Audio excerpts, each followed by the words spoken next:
Gloria, gloria a Dios, alabe al Señor, hermano. El Señor está aquí con nosotros en esta noche, noche de bendición, amén. Si Dios con nosotros, ¿quién contra nosotros? Amén. Gloria a Dios, estamos agradecidos al Señor por la visita a nuestros hermanos. Luego estaremos escuchando algún himno más, pero vamos a ocupar un momento para la palabra del Señor, amén. Ya llevamos una hora alabando al Señor y no hemos perdido el tiempo, lo hemos aprovechado, amén. Y de buena gana seguiríamos haciéndolo, pero vamos a ir a la palabra del Señor. En esta noche tenemos un tema muy interesante. Espero que el Señor, como siempre lo hace, su Espíritu Santo esté abriendo nuestro entendimiento para comprender las Escrituras. Amén. Gloria a Dios. El tema de esta noche que vamos a comenzar a comentar será la justicia de Dios. Amén. Amén, hermanos. Considero que es un tema muy difícil para tratar, ¿no es cierto? Pero espero que, como dije, el inspirador de este sagrado libro, el Espíritu Santo, nadie mejor que el escritor, el inspirador, para poder abrir nuestro entendimiento en esta noche. Por eso vamos a leer un versículo de la Sagrada Escritura, así como estamos de pie, en Hechos, capítulo 24, versículo 25. Repito la cita, libro Los Hechos de los Apóstoles, capítulo 24, y leemos verso 25. Así que el tema es la justicia de Dios, la justicia de Dios. La cita es Hechos, capítulo 24, versículo 25. Leemos así en el nombre del Señor.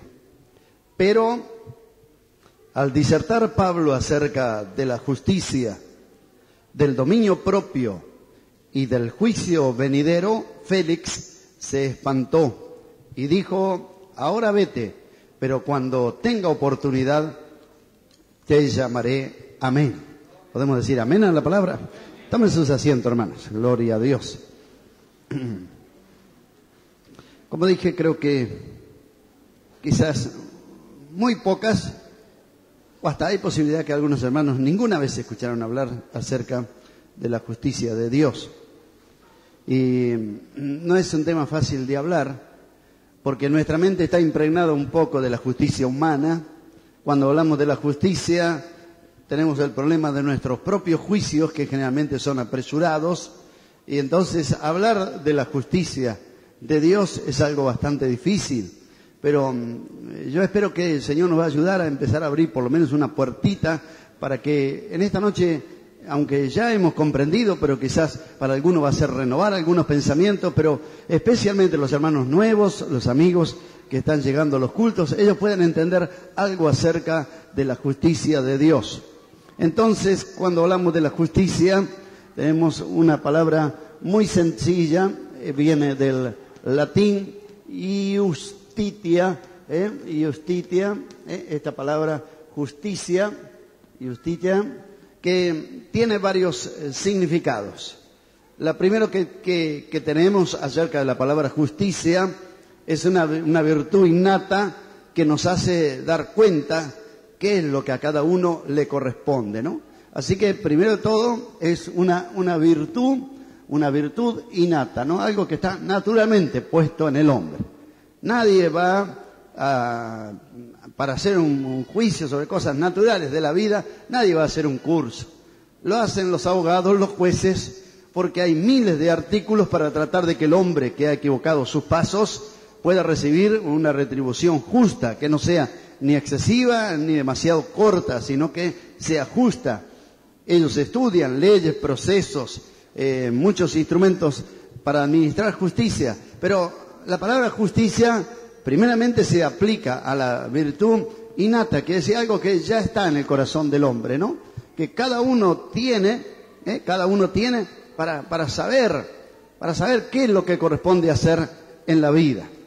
Como podríamos decir, desde niño a veces yo lo enseño y lo he empezado, por ejemplo, en estos días de campaña de evangelismo. Yo cuando trato de hablar de la justicia de Dios, lo trato de hablar de una manera lo más sencilla posible. Los predicadores complicamos las cosas a veces tratando de enseñar lo más profundo posible, pero Jesús habló lo más sencillo posible y todo el mundo le entendía. Amén.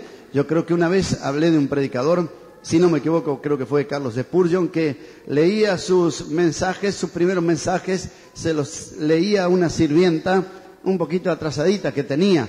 Entonces, él leía y le hacía sentar en una silla, le leía el mensaje y le decía, cada vez que yo digo un párrafo que vos no entendés, levantá la mano. Y como a ella le costaba razonar, a cada rato levantaba la mano y él simplificaba, hasta que ella le entendía. Y él decía, sí, bueno, si me puede entender ella, que es media tontita, decía, todo el mundo me tiene que entender, ¿no? Entonces, es bueno tratar de simplificar lo más posible, porque si vamos muy profundo, corremos peligro que aquella persona que nunca tuvo contacto con la palabra de Dios no entienda. Así que yo en las campañas trato de simplificar. Y hablando de la justicia de Dios, de esa virtud innata que Dios colocó en el corazón del hombre, que tiene como un timbre ahí de un lado y de otro de la cabeza, tiene un timbre que suena. Cuando uno hace algo malo, no, hiciste algo injusto, ese timbre a través de la conciencia aprueba o desaprueba los actos. Es una justicia innata que tenemos nosotros de calificar, de valorar, de decir esto es bueno, esto es malo. Y como he dicho, en las campañas yo lo digo muchas veces, usted no va a la escuela a aprender lo que es bueno y lo que es malo. Aunque se haya criado en el medio del campo, en el medio del monte, bueno, ¿cómo sabe lo que es bueno y lo que es malo? ¿Quién se lo dijo? Eso está en el corazón del hombre. Por eso dice la Biblia que los que sin ley pecaron, sin ley también serán juzgados por la ley escrita en sus corazones. Quiere decir que Dios es el primero que establece las reglas morales, las dicta esas leyes en el corazón, y allí establece las bases del juicio y de la justicia. Entonces el hombre desde pequeño aprende qué son malas palabras, qué son buenas palabras, las aprende de esa manera innata. Y cuando un niño aún chiquitito rompe algo o algo en la casa o rompió un florero o algo, el niño esconde las manitos, ¿no? Sabe que algo no anduvo bien. Ya tiene capacidad para tratar de escapar de los problemas, ¿no es cierto? Y cuando es grande, bueno, ya se esconde de otra manera. Pero de todas maneras, no puede escapar de esa ley natural que Dios puso en el corazón. Amén. Así que tenemos ya una primera definición. Estamos sentando una base para que nosotros podamos entender un poquito qué quiere decir o qué es la justicia. Tenemos 2 o 3 palabras que son sinónimos. Derecho, equidad, derecho. Por eso la gente estudia derecho para ser abogado, todas esas cosas, se estudia derecho.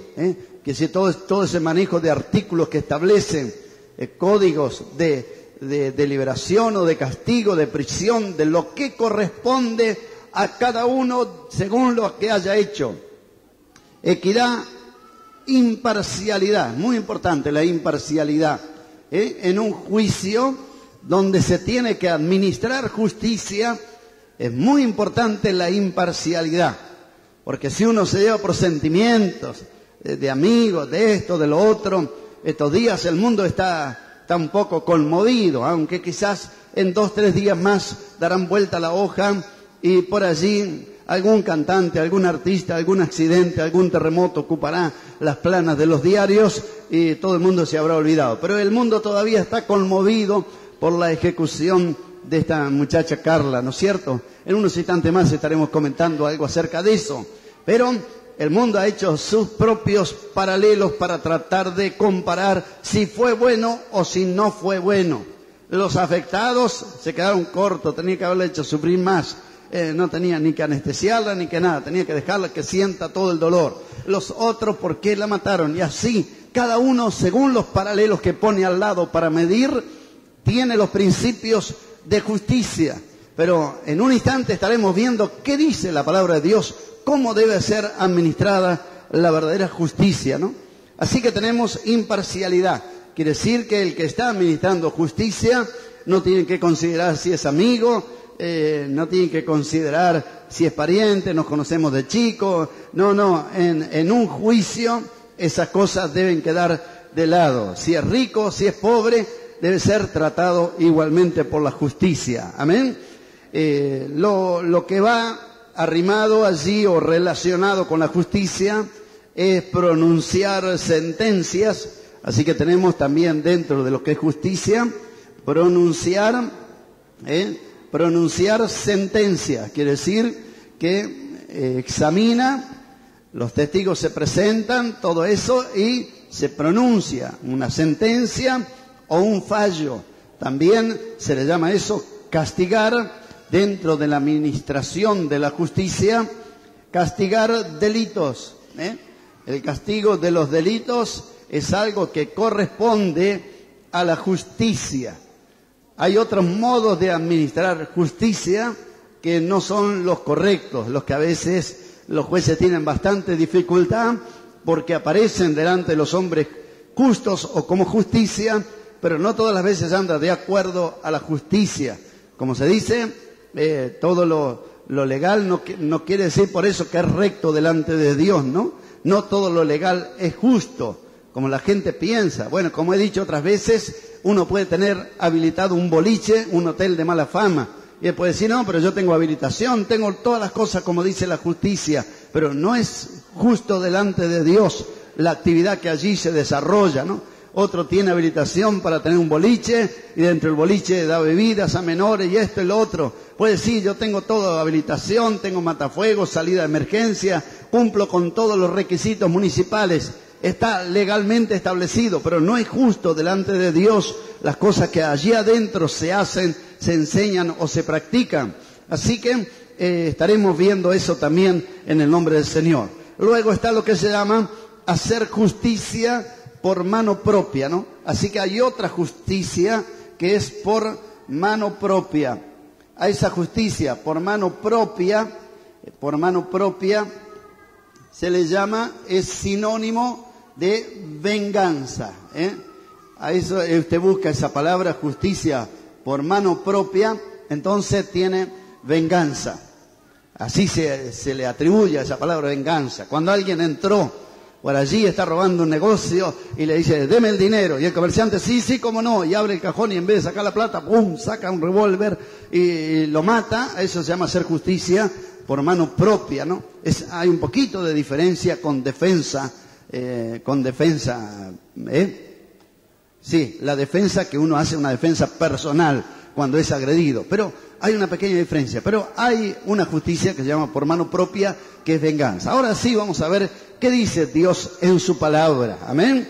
Gloria a Dios. Después de haber hecho un pequeño repaso de lo que nosotros entendemos por justicia o lo que el mundo natural entiende por justicia, estamos llenos de reclamos en Plaza de Mayo, frente al Congreso, frente a tribunales, en las rutas, en todos lados. ¿Qué son los carteles y las pancartas? ¿Qué dice?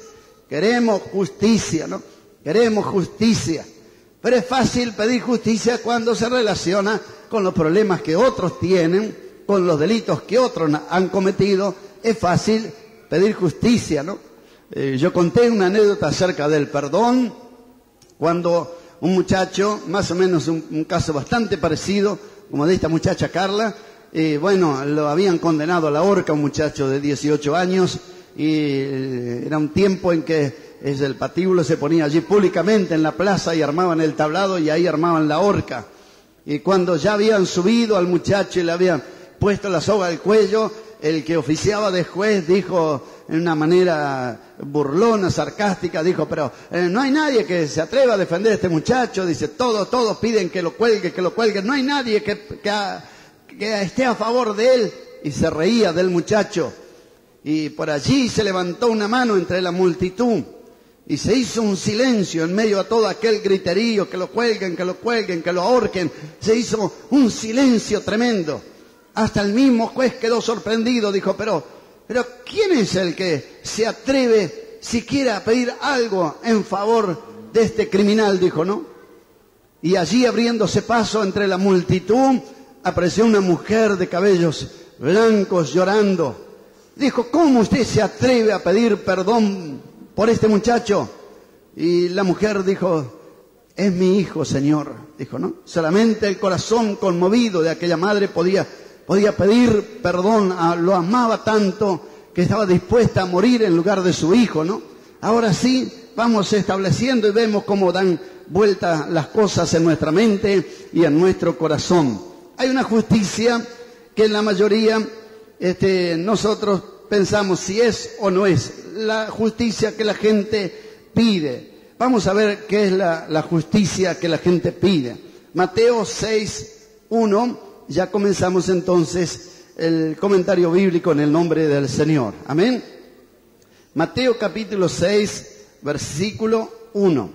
Vamos a borrar entonces del pizarrón lo que hemos anotado para poder seguir tomando algunos apuntes en el nombre del Señor.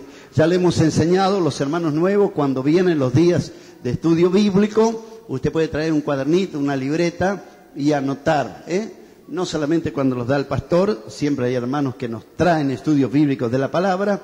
Entonces usted pone la fecha, pone el tema, pone el pasaje de la Escritura y quién es el enseñador, el siervo de Dios que está haciendo. Entonces usted va tomando especialmente las frases principales que tocan su corazón, usted la va anotando. Esa es una forma de llevar apuntes y luego usted puede rumiar. Quiere decir, como la oveja rumea, vuelve a masticar con ese papelito.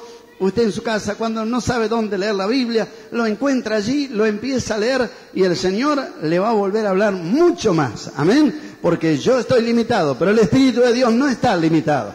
Así que cuando yo hablo, los siervos de Dios están recibiendo mucho más y ya están pensando qué cosas van a agregar y decir, y hasta mensajes Dios nos da cuando otros siervos de Dios están hablando. Amén. Gloria a Dios. Así que tenemos Mateo capítulo 6. Ahí encontramos algo. A ver qué dice allí. Guardaos de hacer, ¿qué dice? Vuestra justicia. Así que encontramos que hay una justicia. ¿Cuál es esa que encontramos en Mateo capítulo 6, verso 1? La justicia, ¿cuál? Esa es la nuestra, la justicia nuestra. Guardaos de hacer, ¿qué dijo Jesús? Vuestra justicia. Así que nosotros tenemos un modo de administrar la justicia. Pero Jesús dijo, guardaos de hacer vuestra justicia. Nuestra justicia no todas las veces es correcta. Si usted mira el caso de Job, cuando le sucedieron todas aquellas calamidades, nuestros conceptos van desde una punta hasta la otra, ¿no? Si le sucede algo a alguna hermana, algún accidente, alguna enfermedad, los que le tienen bronca dicen, está bien, Dios le bajó la caña, eso le pasó porque anda así asado. Los que le aman dicen, el diablo, hermano, el diablo le dio un ataque bárbaro porque es un siervo de Dios. Así que las opiniones van de una punta hasta la otra, ¿es verdad o no, hermanos? ¿Sabes? Es tremendo, ¿no? Como la gente, usted escucha hablar sobre la misma persona que está padeciendo, los que lo aman, lo defienden a muerte y le echan la culpa al diablo. Los otros, bueno, no, es un castigo, una disciplina, lo que sea. Por eso Jesús dijo, guardaos. Vemos el caso de Job. Le vinieron todas aquellas calamidades y él no entendía por qué venían todas estas calamidades sobre su vida. Haciendo un autoexamen se atrevió a decir, Dios me lo dio, Dios me lo quitó. Él sabe por qué lo hizo. Bendito el nombre del Señor, ¿no? Pero ya vinieron los amigos y empezaron los juicios. Bueno, Job, dale, confesá, larga tu pecado. Una macanita te mandaste por allí, ¿no? Dale, contá qué hiciste, porque Dios de ninguna manera te va a castigar así. No sabían que aquello no era un castigo de Dios. Así que atribuían la calamidad de Job, la atribuían como un castigo de Dios. La mujer pensaba en su juicio, ¿por qué le pasó esto a mi marido? Y pensaba, Dios te falló. Ese Dios que vos tenés, que tanto confiaba, te falló. Así que maldecilo y matate de una vez. Bendice a Dios y muérete, o maldice a Dios y muérete, dice otra interpretación, ¿no? Y ya tanto vas a esperar en ese Dios, mirá, te dejó en la ruina. Bueno, maldecilo ya, y se terminó. Pero Job, aunque no lo podía entender, pero él confiaba en la justicia de Dios. Cuando uno lee los capítulos finales, entiende que Job era un hombre íntegro, que aunque alguna vez se defendió, pero jamás le atribuyó a Dios despropósito alguno, dice la Biblia. Amén. Gloria a Dios, aunque no pudo entenderlo, pero él sabía que, aunque no lo puedo explicar, pero Dios jamás me fallaría. Ojalá, hermano, que nosotros en el momento que estemos pasando un conflicto, podamos hacer un juicio correcto en la presencia de Dios.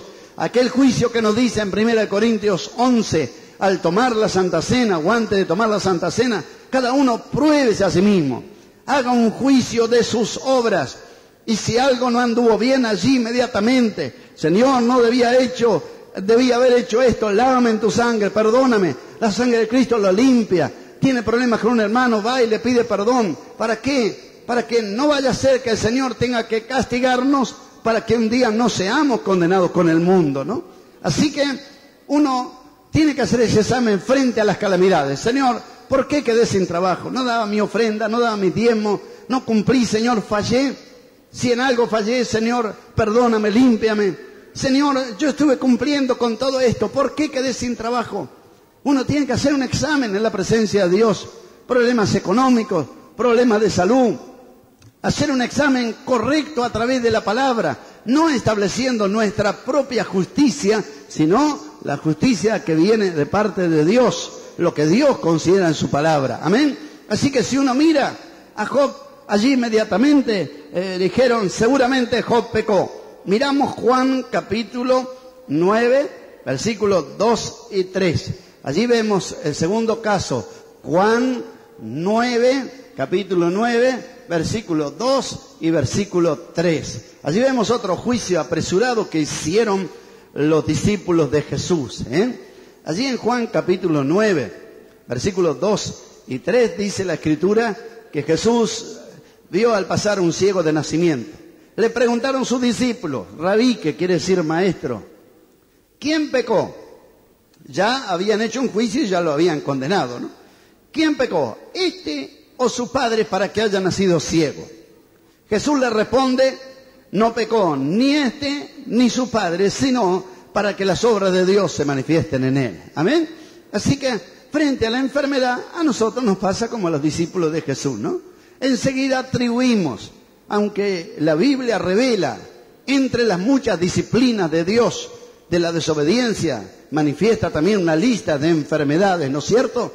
Pero no era este el caso. Ellos atribuyeron enseguida, Señor, ¿quién pecó? Porque si nació así, seguramente que algo pecó. Pero si era ciego de nacimiento, qué débil que era aquel juicio, qué inexacto, porque si nació ciego no podía haber pecado. Porque digo, ¿quién pecó? ¿Este o su padre para que naciera ciego? En la criatura, un bebé no podía pecar antes de nacer, ¿no? Pero así es de tan tremendo los juicios que el hombre hace acerca de la condición humana. Enseguida atribuye los pecados a él, a los padres, como sucede hoy en día. Pero miremos un poquito más lo que dice la palabra del Señor. El Señor dijo, ni este ni su padre, sino para que las obras de Dios se manifiesten en él. Amén.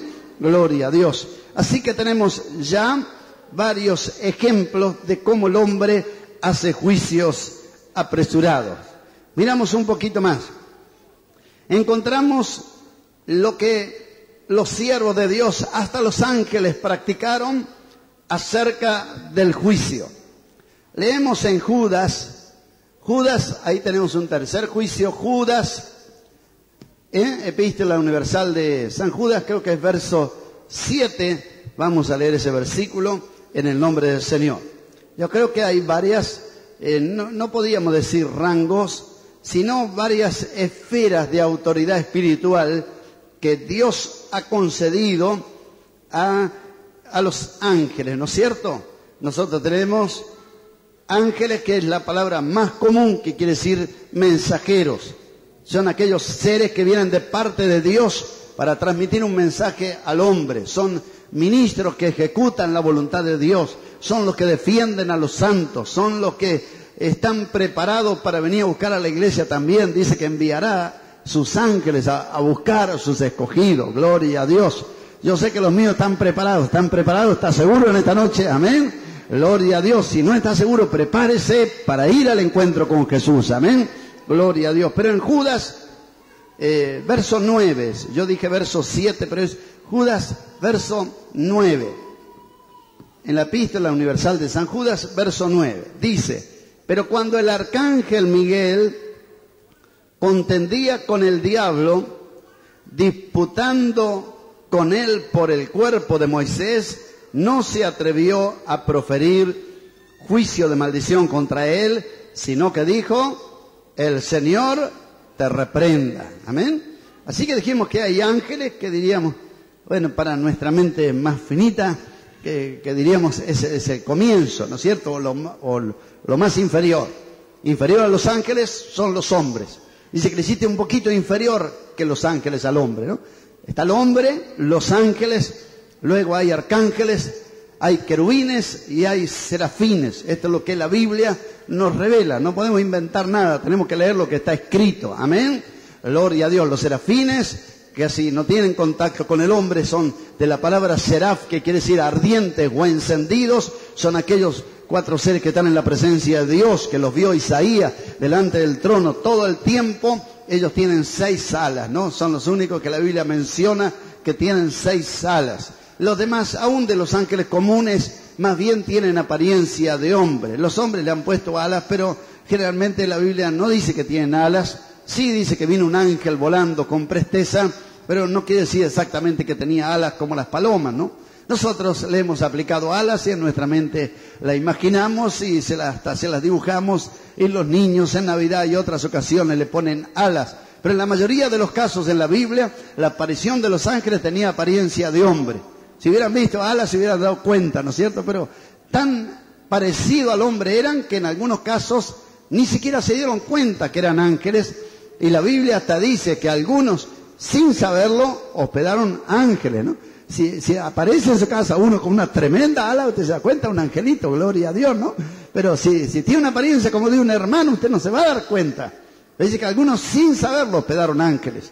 Los hermanos ya conocen nuestra anécdota cuando una vez alimentamos a una persona, un viejito con unas ovejas y que luego desapareció prácticamente delante de nuestra vista. Y era un momento que nosotros estábamos pasando una necesidad tremenda.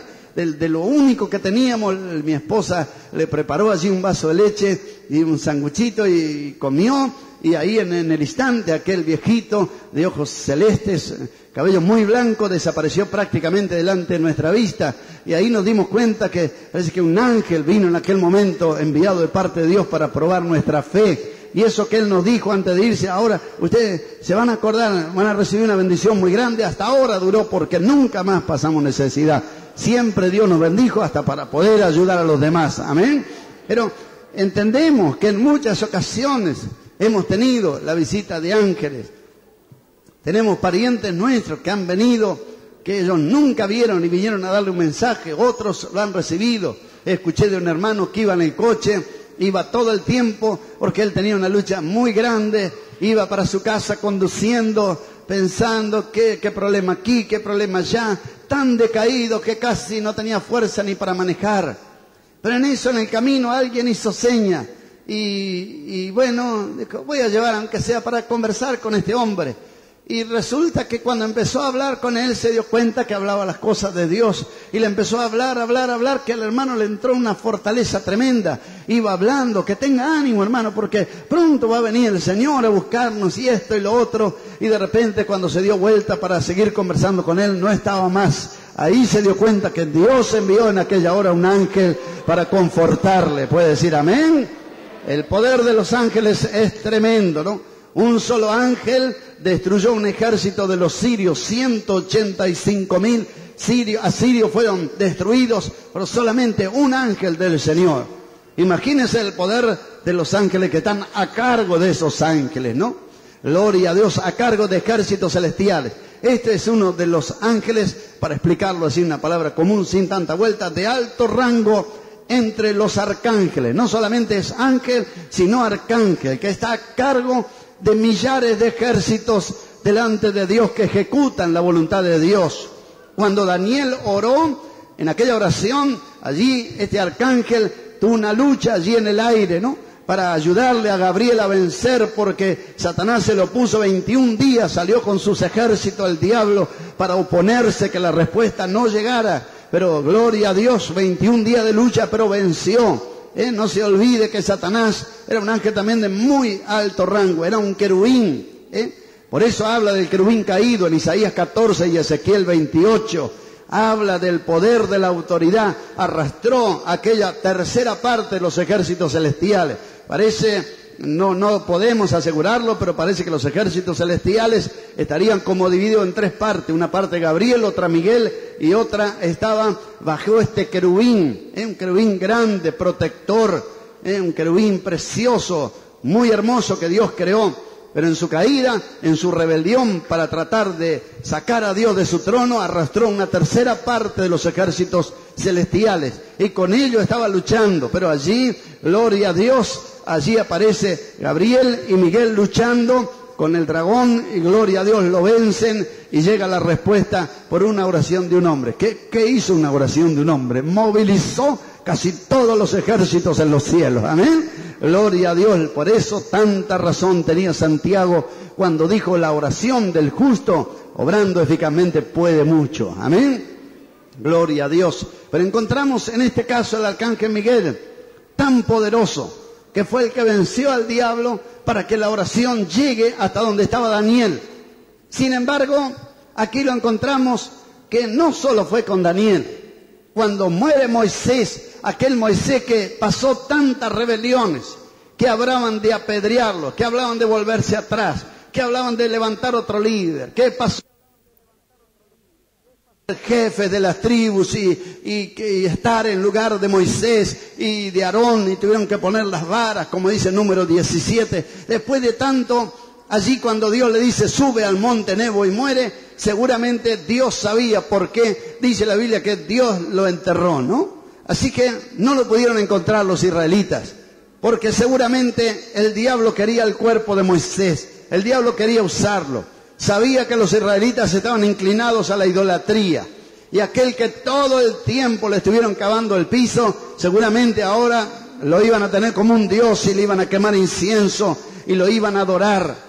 Así como tantos siervos de Dios que murieron apedreados, y bueno, ahora lo tienen estatuas y altares y lo adoran. Así iban a ser con Moisés. Y dice que el diablo quería el cuerpo de Moisés, pero allí apareció Miguel en una lucha tremenda. Pero mire lo que dice: él no se atrevió a proferir juicio de maldición. No es que le tenía miedo al diablo, no, sabía bien que el diablo era un enemigo vencido, que ya por la fe de parte de Dios estaba planeado, gloria a Dios, que Cristo le iba a aplastar la cabeza en la cruz. Amén. Gloria a Dios, ya sabía. Sin embargo, ese no se atrevió. No es que Miguel le tenía miedo al diablo, no. Era que él respetó el juicio de Dios. Consideró que el juicio de él iba a ser un atrevimiento contra Dios. No se atrevió. Dijo: hay alguien encima mío. El Señor te reprenda, le dijo. Alabe al Señor, hermano. ¿Cuántas veces nosotros hacemos juicios apresurados y la gente que no conoce a Dios, peor todavía, y dice malas palabras, insulta? Pero él no se atrevió ni siquiera un juicio para decir una maldición. Y la gente maldice al diablo y esto y lo otro. Pero Miguel, ¿qué dijo? Hay alguien que tiene toda la autoridad. No se atrevió. No por temor a Satanás, no, sino por temor a aquel que está sentado en el trono. Hermanos, si un ser de tanta santidad, de tanta gloria, allí en la presencia de Dios, no se atrevió a hacer esto, ¿cómo seremos nosotros que nos apresuramos y maldecimos a este y al otro, y a aquel lo mandamos al infierno y al otro lo mandamos al cielo? Pero dice que el cielo va a ser un lugar de muchas sorpresas, dijo, ¿no? Dijo un predicador hace poco. Una de las sorpresas va a ser que muchos que pensamos que van a estar allí, no lo vamos a encontrar, ¿no? Y muchos que pensamos que no van a estar, lo vamos a encontrar allí, ¿no? Y dijo el predicador: la última y gran sorpresa sería que usted no se encuentre allí, dijo, ¿no? Qué tremendo, ¿no? Por eso cuidemos nuestra vida para encontrarnos en la presencia del Señor. Amén. Pero por eso Jesús dijo: no juzguéis para que no seáis juzgados. Nos amonesta la palabra de Dios de no hacer juicio antes de tiempo. Reconozcamos que hay una justicia, que es la justicia de Dios. Amén. ¿Cuántos confían en esa justicia de Dios en esta noche? ¿Está confiando en la justicia del Señor? Gloria a Dios.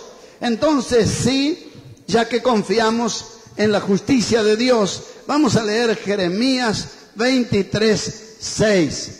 Ahí tenemos la justicia de Dios. Jeremías 23:6. Amén. Gloria a Dios. Vamos a ver qué dice Jeremías 23:6. Allí nos habla de uno de los grandes y magníficos nombres de nuestro Dios. Amén. Gloria a Dios. En sus días será salvo Judá e Israel habitará confiado. Y este será su nombre con el cual le llamarán Jehová, justicia nuestra. Amén. Es uno de los nombres de Dios. Jehová, así se escribe, Sidkenu. Jehová, Sidkenu. Jehová, justicia nuestra. Jehová, el Dios de la justicia. Es aquel que dijo en la parábola de aquella mujer que clamaba al juez, hazme justicia, hazme justicia. El juez dijo, bueno, para que no me vaya a sacar de la paciencia y algún día vaya a cometer una injusticia con esta mujer, le administró. Dice, ¿cómo el Señor no hará justicia a sus agraviados? Hermano, que ha estado pasando un agravio, juicios, problemas, tantos. De repente el diablo usa instrumentos, usted tiene que ir a parar a los tribunales, lo pasean por todos lados y después de 1 año, 2, 3, usted se da cuenta que los papeles están allí en el mismo lugar. Confíe en alguien, confíe en el Señor de la justicia. Jehová hará justicia a sus agraviados. Jehová es el Señor de la justicia. Te puede estar pasando injusticia en el trabajo, entre los vecinos, hasta en la congregación, hasta donde esté. Usted puede pasar ciertas injusticias, pero confíe que Él es el Señor de la justicia. Jehová, justicia nuestra. Él hará justicia a sus agraviados. ¿Cuántos lo creen? Dicen amén. Gloria al nombre del Señor. Yo he visto a través del tiempo la justicia y la mano del Señor. La he visto sobre mi vida, sobre mi familia, en la congregación. He visto la justicia de Dios. He pasado cosas de los que uno cree que son hermanos y después con el tiempo tardan en descubrir, como el apóstol, que no eran verdaderos hermanos, ¿no? Yo una vez conté que vino uno que yo creía que era hermano y vino en un coche que quería hablar conmigo. Cuando yo subí al coche, yo le invité que baje para conversar. Dijo, no, adentro del coche. Bueno, tanto fui, allí había otro más. Y cuando subí al coche me empezó a insultar de arriba abajo. Se acordó de toda mi familia, de cuando nací, de todo, ¿no? Y en ese momento parece que el viejo hombre quiere salir, ¿no? Pero gloria a Dios que si está crucificado, tira un poquito del clavo, pero está allí. Amén. Amén, hermano. Gloria a Dios, sonríe que Jesús te ama. Y ahora yo lo cuento y me puedo reír, pero en ese momento no me daba risa, ¿no? Momento muy difícil. Y en ese momento, lo único que salió de mis labios fue aquello que tiene que salir del corazón de los hijos de Dios. Yo digo que es como una esponja. Esta noche usted no puede saber quién soy yo, ni yo quién es usted, pero cuando uno aprieta la esponja, ahí sale lo que hay adentro, ¿no? En ese momento de apretura es cuando se va a saber qué hay dentro de nuestro corazón. Yo cuando las mujeres lavan los platos, todo, mi esposa lava, parece que la esponja quedó sequita, pero yo la agarro, la aprieto y sale detergente todavía adentro, ¿no? Bueno, así es el corazón del hombre. Se va a saber cuando lo provoquen, cuando le insulten, ahí se va a saber qué hay dentro del corazón. Y en aquel momento, gracias a Dios, porque pude descubrir algo de lo que había en mi corazón, ¿no? En aquel momento le dije, hermano, estás muy nervioso, anda porque no estás en condiciones de tener... No, si vos sos hombre no te vas a bajar. Sí, hermano, el hombre ya murió allá en la cruz, hay un hijo de Dios. Así que anda, hermano, tranquilo, que Dios te bendiga, hermano. Y arrancó a toda velocidad. Pues pasó el tiempo porque todas las cosas se saben, hermano. Porque dice la Biblia que algunos problemas se descubren enseguida, otros no van a quedar ocultos. A la larga se van a descubrir. Así que si hay alguien maquinando, usted está padeciendo injusticia, no corra tanto, no se asuste tanto, no salga disparando. Tranquilo, no abandones tu lugar, porque el Señor sabe, hará justicia a aquellos que están padeciendo. Puede decir amén, alabe al Señor, hermano, dele gloria. Dele aleluya, alabanza al Señor. Pasó el tiempo, hermano, pasó el tiempo. Después esos dos se pelearon. Y ahí me enteré, hermano, ¿sabés qué te hizo eso? Porque ahí vino para reventarlo al otro, vino, ahí lo acusó. Sabés que abajo del coche tenía un grabador a pila. Dice, ahora vas a ver, vamos a borrar esa parte donde nosotros insultamos y vamos a prender ahí en la iglesia, en el púlpito, todo lo que nos conteste el pastor. Pero lo único que podían prender, anda hermano, está nervioso. Después vamos a conversar, que Dios te bendiga. Gloria a Dios. El Señor me guardó y le va a guardar. Y le va a guardar a usted también en ese momento de prueba. Gloria, gloria a Dios. Yo estoy sintiendo la presencia de Jesús aquí en esta noche. El Señor está en este lugar. El Señor te va a hacer justicia. Madre, hijo, padre, hermanos, obreros, mujer que estás abandonada, hombre que estás abandonado, hay alguien que tiene anotado todo en el libro de las obras. Se llama Jehová Tsidkenu, el Señor de la justicia. Él hará justicia a sus agraviados. Dios no dejará pasar nada por alto. Gloria al nombre bendito de Jesús. Ese hermano pasó un tiempo, empezó a pasar problemas, cayó en adulterio, pasó un montón de cosas. Pasaron más de 10 años, un día llegó aquí pidiendo ayuda a esta iglesia, ¿no? Hasta yo nunca pensé que iba a llegar, hermano, pero llegó, ¿no? Pero ahí no tenemos que tomar venganza, hermano. Tenemos que hacer juicio con misericordia, porque dice la Biblia que la misericordia triunfa sobre el juicio. ¿Puede decir amén? Gloria a Dios. Sobre la justicia de Dios, trato de hablar, como dije, es muy difícil, trato de hablar, pero luego de este último versículo que examinemos, estaremos hablando hasta dónde llega el cumplimiento de la justicia de Dios. Algo que de repente por ahí a alguno le va a sorprender, ¿no? Pero miramos una vez más. Castigo que la gente interpreta como juicio. Hechos capítulo 28, verso 4. Mire cómo son los juicios que la gente hace o hacemos a veces en un momento apresurado. En Éxodo 28, 4 encontramos el castigo que la gente atribuye a la justicia sobrenatural, pero que no todas las veces es correcta, ¿no? Hechos 28, 3 y 4. Dice que habiendo recogido Pablo algunas ramas secas, las echó en el fuego y una víbora, huyendo del calor, se le prendió de la mano. Cuando los naturales vieron la víbora colgando de su mano, se decían unos a otros, ciertamente este hombre es homicida, a quien escapado del mar la justicia no deja vivir. Pero él, sacudiendo la víbora en el fuego, ningún daño padeció. Ellos estaban esperando que él se hinchase o cayese muerto de repente, mas habiendo esperado mucho y viendo que ningún mal le venía, cambiaron de parecer y dijeron que era un dios. ¿Vio cómo la gente cambia, hermano? De repente es un criminal, dijeron la justicia divina, acá lo picó una víbora, este castigo de Dios, bien hecho. Pero después al rato, como no le pasa nada, no es castigo, debe ser Dios. Dios como es el hombre, así es la justicia del hombre. Los juicios apresurados que el hombre hace. Ojalá, hermano, que nosotros seamos más sensatos.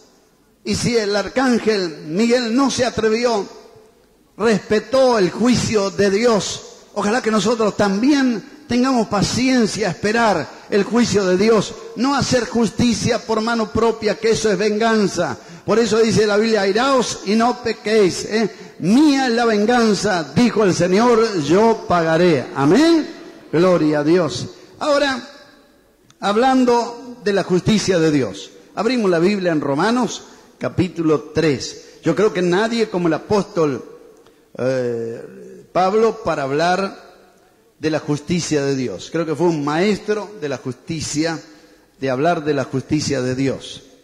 Yo creo que cuando Pablo habló ante Félix de la justicia de Dios, Félix se quedó espantado. ¿Por qué se quedó espantado Félix? Él le dijo a Félix, si necesitas plata, puedo orar por vos para que Dios te prospere y te ensanche tu territorio. Félix, si estás enfermo, mira, Dios me hizo muchos milagros. Si tenés algún pariente enfermo, tráelo, poné tu mano en tu corazón y pensá en él, que voy a orar y Dios lo va a sanar. No. ¿Sabe de qué le habló? 4 cosas importantes. Le habló de la justicia. ¿Pero qué justicia? la que Pablo estaba en ese momento padeciendo. No, a Pablo esa justicia ni le importaba. Aunque estaba allí con cadenas y como prisionero y estaba siendo juzgado y estaba en un tribunal, pero Pablo hablaba como si estuviera en el mejor de los cultos, ¿no? Hablaba de Dios, testificaba a grandes reyes, capitanes, a todo el mundo, sacerdotes, todos tenían que escuchar el mensaje de Pablo. Pablo no perdía ocasión de hablar de Jesucristo. Así que aunque estaba ante aquel gobernante Félix y los otros sinvergüenza, como usted lee en Hechos, ahí en el capítulo 24, ahí ese Tértulo, dice que era un orador. Esa palabra orador equivale a una palabra abogado de nuestro tiempo, ¿no? Quiere decir una persona hábil para expresar los manejos de leyes públicamente, ¿no? Y bueno, esto era aquel Tértulo. Oh, excelentísimo Félix, para no ocuparte mucho tiempo, porque estamos tan contentos en la forma que tú gobiernas. Mentira, la gente nunca ha estado contento con ningún gobierno, ¿no? Y menos los judíos con los romanos encima de ellos aplastándole la cabeza, ¿no? No estaban, pero lo trató de adular con palabras dulces, los aramedió. Pero Pablo le habló de la justicia. Félix, tú eres un gobernante, está todo bien, juzga, haz lo que quieras, pero no te olvides que tú mismo un día tendrás que estar ante el tribunal de Dios. No te olvides que Dios estableció un día que juzgará a los vivos y a los muertos. Y la justicia es eso que estuvimos hablando en el principio, es la retribución, es el justo pago, es el castigo, es la pena de un delito. Si vos juzgás mal y te dejás llevar por lo que esta gente dice, un día, hoy estoy yo delante tuyo, pero un día tú tendrás que estar ante el Tribunal Supremo en la presencia de Dios. Ahí no le anduvo, oh, estoy tan contento que tú eres un buen gobernante. No, es que tú puedes ser el rey de toda la tierra, pero no te olvides que hay otro que es el rey de toda la tierra. Es aquel que está en el juez, ahora aquel que está en el juicio. Ahora escúcheme. Cuando hablamos de la justicia no es